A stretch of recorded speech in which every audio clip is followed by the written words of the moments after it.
औज़ुबिल्लाहि मिनश्शैतानिर्रजीम बिस्मिल्लाहिर्रहमानिर्रहीम। कैसे हैं बच्चे? सब ठीक हैं? उम्मीद है सब खैरियत से होंगे। अच्छा बेटा, हमारा ये सिलसिला कुछ स्पोकन इंग्लिश का कुछ दिन के लिए स्टॉप हुआ था। आज से हम दोबारा स्टार्ट करने लगे हैं। आज हम अपना जो रूल नंबर 8 है वो पढ़ेंगे। आज हम पढ़ेंगे डू। तो ये डू के तकरीबन मैंने 6 यूजेस पढ़ाने हैं, इसलिए मैं डू के साथ अलग से नंबरिंग दूंगा। ये मैंने देखे, डू से पहले मैंने 1 लगाया, यानी वैसे तो ओवरऑल 8वां रूल है हमारा और डू का ये फर्स्ट रूल है। और डू हम करेंगे बेटा फॉर क्लीन लाइनेस। क्लीन लाइनेस कहते हैं सफाई के लिए। तो ये आज हमने 2 पढ़ने हैं, डू फॉर क्लीन लाइनेस, और इससे अगला वाला डू हम पढ़ेंगे तरतीब के लिए, तरतीब लगाने के लिए, किसी चीज़ की तरतीब लगानी हो। तो हम पढ़ते हैं बेटा, इसका बाकायदा आगाज़ करते हैं इंशाल्लाह। उम्मीद है आपको बहुत समझ में आएगा। आपको आज ये पता चलेगा कि इंग्लिश कितना आसान है बोलना। हम मुख्तलिफ़ अल्फाज के मीनिंग के चक्कर में पड़े रहते हैं और इसका मतलब पता नहीं क्या होगा और क्या होगा, और वो जो बोलने वाले हैं वो बिल्कुल शॉर्ट बोलते हैं और मतलब समझ में आना चाहिए। तो आज हमारा जो डू है सफाई के लिए, तो do is equal to wash and clean, यानी कि डू वाश के लिए और क्लीन के लिए। डू का मतलब तो करना होता है बेटा, लेकिन ये अंग्रेज़ किस तरह से बोलते हैं, किस तरह से शॉर्ट में करते हैं। जैसे सफाई के लिए है, अपना नाक साफ़ करो, do your nose. Wash your nose नहीं कहेंगे, सिर्फ क्या कहेंगे, डू यूर नोज़। अपने दांत साफ़ करो, do your teeth. Clean your teeth नहीं, ठीक है, डू यूर टीथ। मेरे कपड़े धो दो, do my clothes. Simply do का यूज़ करते जाएंगे, समझने वाला ऑटोमेटिक समझ जाएगा कि कपड़े गंदे हो रहे हैं, धोने हैं। जैसे कोई नौकर वगैरह रखा होता है, या हम वालदा को या सिस्टर को कहते हैं कि मेरे कपड़े धो दो, तो सिंपली हमने क्या कहना है, डू माई क्लॉथ्स। मेरा बिस्तर कर दो, डू माई बेड। मेरा कमरा साफ़ कर दो, डू माई रूम। तो बेटा सबके साथ क्या आता जाएगा, डू आता जाएगा। मेरी किताबें दुरुस्त कर दो, डू माई बुक्स। मेरे बच्चे का मुंह धो दो, डू माई बेबीज़ फेस। बर्तन धो दो, डू द डिशेस। अपनी आँखें साफ़ करो, डू यूर आइज़। तो बेटा ये कितना आसान है, देखें, डू का यूज़ लगाते जाएंगे हम और अपना मतलब मुद्दा समझाते जाएंगे। तो ये इस तरीके से शॉर्ट में बोलते हैं बेटा। और हमें उलझाया हुआ है यहाँ पे मिस्टर चिप्स और पता नहीं क्या क्या कुछ कुछ चीज़ों के अंदर, और इतना मुश्किल हो जाता है। और बच्चे कहते हैं कि पता नहीं इंग्लिश कितनी मुश्किल है और बोलना तो इससे भी कहीं मुश्किल होगा। तो इतना शॉर्ट में बोलते हैं बेटा वो। तो मज़ीद बहुत से जुमले बनाए जा सकते हैं। वो कौन कौन से बेटा, कार की, मेरी कार धो दो, डू माई कार। अपनी कार धो लो, डू यूर कार। मेरी का मतलब आया तो माई, तुम्हारी हो तो यूर, ठीक हो गया। डू माई कार, मेरी मोटरसाइकिल धो दो, डू माई बाइक। मोटरसाइकिल भी इंग्लिश का लफ्ज़ है, बाइक भी इंग्लिश का लफ्ज़ है। मेरे जूते पॉलिश कर दो, do my shoes. Simply do my shoes. मेरा किचन साफ़ कर दो, डू माई किचन। मेरा स्विमिंग पूल गंदा हो रहा है, साफ़ कर दो, डू माई स्विमिंग पूल। मेरी वर्दी धो दो, डू माई यूनिफॉर्म।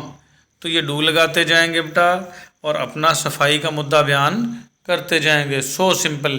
अगर आप कहीं जाते हो, अगर वो कहता है सो सिंपल कि डू माई कार, तो आपको समझ आ जाना चाहिए कि वो कार धोने के लिए कह रहा है, ठीक है। तो इस टाइप की चीज़ें ये थी बेटा डू फॉर क्लीन लाइनेस। तो इससे बिल्कुल मिलता जुलता सा है, सेम सेम। आप कहोगे सर जी ये तो दोनों सेम है, तो इनमें थोड़ा सा डिफरेंस है बेटा, मैं वो समझाऊंगा। तो अगला डू क्या है, वो है डू फॉर ऑर्डर। ऑर्डर कहते हैं तरतीब के लिए। देखें ये हमारा 9वां यूज़ है बेटा, और ये डू का दूसरा है, तो इसलिए मैंने इसके साथ क्या लिख दिया है, 2 नंबर डाल दिया है। तो यह है तरतीब के लिए ऑर्डर। ऑर्डर कहते हैं तरतीब करना। अपने बालों को कंघी करो। जब हम कंघा करते हैं तो हमारे सर में जो बम फटा होता है, समझ लें हम उसके जो बाल हैं वो बिल्कुल तरतीब से लगा रहे होते हैं, तरतीब लगा रहे होते हैं, ताकि हम शोने शोने पाले पाले लग सकें हैं। तो अपने बालों को कंघी करो, डू यूर हेयर। ये भी डू ही आएगा बेटा। अपने बाल संवारो, do your hair. Same to same वही फिक्रा बोलना है। बाल संवारने को, कंघी करने को एक ही बात है बेटा। अपनी किताबें ठीक से रखो, डू योर बुक्स। अपना कमरा ठीक करो, डू योर रूम। मतलब अगर कमरे में चीज़ें बिखरी पड़ी हैं बेटा तो उनको तरतीब देना है तो डू योर रूम। कमरे में गंदा है, सफाई करनी है तो भी डू योर रूम। सेम वही फिक्रा बोलेंगे, समझने वाला समझेगा। गंदा हो रहा है तो उसकी सफाई कर देगा, चीज़ें बिखरी पड़ी हैं तो उनको तरतीब से लगा देगा। आपने सिंपल एक ही सेंटेंस बोलना है, डू योर रूम। ठीक हो गया बेटा। तो मेरा बिस्तर कर दो, डू माई बेड।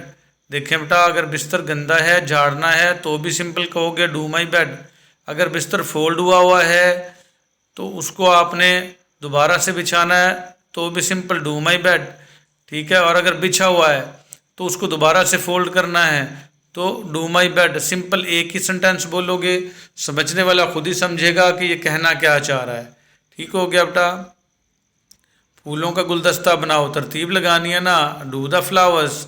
जब आप फूलों को तरतीब लगा दोगे तो गुलदस्ता बन जाएगा। ठीक है, डू द फ्लावर्स।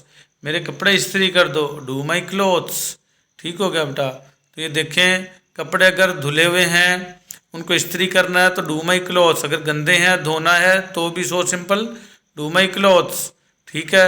अगर उनको हैंगर करना है फिर भी so simple do my clothes. तो वो समझने वाला जो आपका नौकर है या घर वाले हैं आपके, वो समझेंगे कि ये कहना क्या चाह रहा है। अगर गंदे होंगे तो वो धो देंगे, धुले हुए हैं तो इस्त्री कर देंगे, इस्त्री हुए तो हैंगर में डाल के लटका देंगे। ठीक है, सिंपल कहना है डू माई क्लॉथ्स।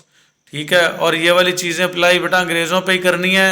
ये ना हो कि घर में कहते फिर वो किसी किसी को डू माई क्लॉथ्स और वालदा को या सिस्टर को पता ना हो और फिर झगड़ा बन जाए। या तो पहले उनको सिखा दो बेटा ये बातें इस तरह से होती हैं। ठीक है। और फिर बात करोगे तो ज़्यादा मज़ा आएगा। ठीक हो गया। अपने जूते ठीक से रखो। अब देखो, पॉलिश करनी थी तब भी क्या कहा, डू योर शूज़। ठीक है, ये डू माई शूज़। और अपने जूते तरतीब से रखो तो भी क्या कहेंगे, do your shoes. So simple. तो वो अगर बेटा गंदे होंगे तो पॉलिश कर देगा, और अगर बिखरे पड़े हैं, कुछ लोगों की आदत होती है एक जूता कहीं उतारा और दूसरा कहीं उतारा स्कूल से आने के बाद, तो भी क्या कहोगे, डू योर शूज़। तो इसका मतलब है अपने जूते तरतीब से रखो, ठीक से रखो। मेरे कपड़े हैंगर में डालो, सो सिंपल वही डू माई क्लॉथ्स। पौधों की काट छांट कर दो, डू द प्लांट्स। ठीक है। अपनी दुकान में सामान को तरतीब से रखो, बिखरा पड़ा है सारा, do your shop. So simple. मेरे बागीचे की घास काट दो, डू माई लॉन। कोई घास की इंग्लिश नहीं, कट की इंग्लिश नहीं, cut the grass of my lawn, ऐसे नहीं, सिर्फ do my lawn. So simple. Classroom में डेस्क तरतीब से रखो, डू द क्लासरूम। ठीक हो गया बेटा। तो शॉर्ट में बिल्कुल इस तरह से बोलते हैं।